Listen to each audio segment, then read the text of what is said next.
Yeah, the title says six-figure net worth by 26. Sounds like a big deal, right? And maybe it is, but I want to be a little bit more real about what that actually means. First of all, this is not a flex. This isn't a like follow these 3 steps and get rich kind of video. I'm not here to sell you a secret hack or an overnight method or a course or a strategy. None of that happened for me. What actually happened is way more boring and way more realistic. I have simply worked full time since graduating college, working in higher education, living below my means, and not making any more money than $74,000 a year. My salary growth is nothing sexy or impressive. I made a bunch of small, consistent decisions over a few years, and they stacked up. Nothing crazy, no luck, no timing the market perfectly, except one time, but just consistency. I'm just like a lot of people in their 20s, figuring stuff out, making mistakes, learning the hard way. And if you're in the same boat, I think this actually matters more than people realize. So here's what I'm going to do in this video. I'm going to walk you through mindset shifts that made it possible, the habits I built, the mistakes I made, and the lessons I wish I knew earlier. This isn't a one-size-fits-all blueprint, it's just my story. When I first started thinking about money, I was like, maybe 14 or 15, and that's when I got my first job. And I was working as a grocery store bagger at Damula's Market Basket. Shout out, the most pivotal first job one could have in the New England region. It was a gangster OG supermarket that has a long history and tie to New England. And they hire before 16 as a bagger, and it gives you all that work ethic that you carry on with you for the rest of your life. So I was making like $12 an hour back in the day. I just thought the money was like numbers in a bank account.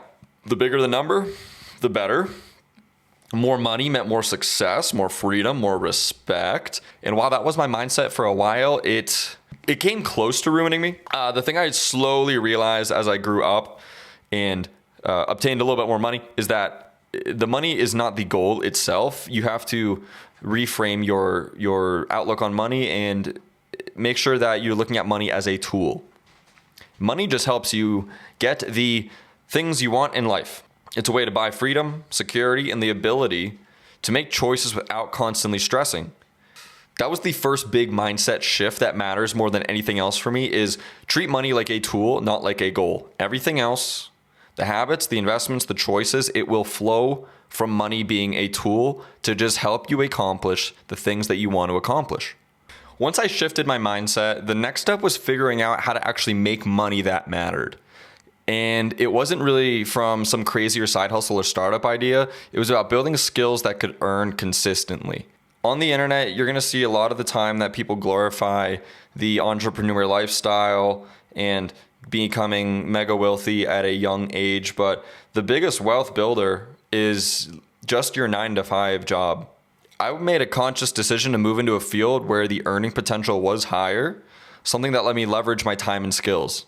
That doesn't mean that everybody needs to chase the biggest paycheck, but being realistic about income matters if you want to build wealth early. On top of that, you should treat money like a math problem. I played around a little bit with a compound interest calculator and realized how much the small, consistent savings and investments could grow over time. I recommend all of you go to investor.gov and find the compound interest calculator and see what your money can do over 10, 20, 30 years. It makes the abstract numbers feel a little bit real because compound interest is not really easy to process without visualizing it. And you're going to see the graph on those calculations just curves up. And it's not really a natural human instinct to think of compounding. It's a wonderful tool. Go play around with it. Putting a little bit of money aside each month compounds into serious growth over the years. I mean, even $100 a month over a working career in a general S&P index can balloon to a very healthy number. The key takeaway here is that it's not always about talent. It is more often about discipline, like showing up, doing the work, being consistent, and making smart choices with your time and money. That's what actually moves the needle. And combine that with smart career moves and disciplined saving and understanding compounding, and suddenly building a 6-figure net worth by 26 does not feel impossible. It feels like math. I like to think of building wealth as a simple formula. Time plus margin equals wealth. The time is necessary because none of this happens overnight. Margin means living below your means, not buying the newest car, flashy lifestyle stuff. I mean, I drive a 2010 vehicle right now, and not having a car payment is one of the most liberating luxuries, honestly, right now. And even I find myself checking the prices of new vehicles because I could afford a new one right now. The price to car ratio right now is just a little bit insane. So I'm going to be holding on to my vehicle as long as I can until it really doesn't make sense to repair it. I focused on growing my salary when possible, staying out of debt, and keeping my life affordable so I could actually save and invest consistently with that margin. I also leveraged things like credit card arbitrage, tax advantaged accounts. Like small optimizations like that make a real big difference over time without adding much stress. You do not want to overcomplicate it. It's about stacking small advantages consistently. Habits do compound like money, so every time you make a good choice, saving, learning a skill, tracking your spending, it builds on itself. Miss a day, no big deal, but show up over months and years and you see the results.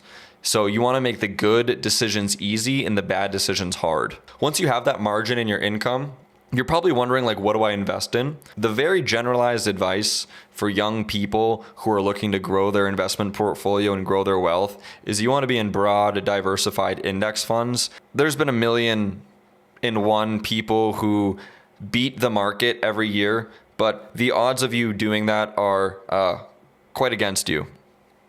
And it's been proven time and time again that the index investor, the boring, unsexy index fund investing, is what wins over the long term. Now, with that being said, I do allocate like 10 to 15% of my portfolio in riskier securities in case they blow up. Any indexes that track the S&P 500 are pretty aggressive on their own. You can diversify to have international holdings. Some people like to buy the entire stock market, every single stock, but it's under one ticker. And that is a mega diversified portfolio. And instead of trying to find the needle in the haystack, you are essentially buying the haystack. Before we close, I want to be honest about the mistakes I made along the way because no story about building wealth is like perfect. I did spend money on things that didn't matter. I wasted time on projects that didn't pay off, ignored opportunities early on because I didn't understand the value of time and compounding, but every mistake taught me something. The biggest lesson is starting early and being consistent. Time is your superpower if you are in your 20s. You are a billionaire of time, but only if you give yourself the margin, the financial and personal margin to let it work. You have to live below your means, stay out of bad debt, invest smartly, and keep growing your skills and income when you can. Another key takeaway is that the habits compound just like money. Every smart choice builds on the last. Saving a little, learning a skill, automating your finances. These small actions are not flashy, but they snowball into results that feel huge years later. And finally, remember the formula. Time plus margin equals wealth. It is simple, but that does not mean that it is easy. It works if you stick with it and don't get distracted by flashy hacks, comparing yourself to others, or just focus on your own system, your own habits, and your own growth. And that is really it, guys. Small, consistent choices applied over time with discipline and margin. That's how I built my 6-figure net worth by 26. And the crazy part is that if you have not started on this journey yet, you can start today.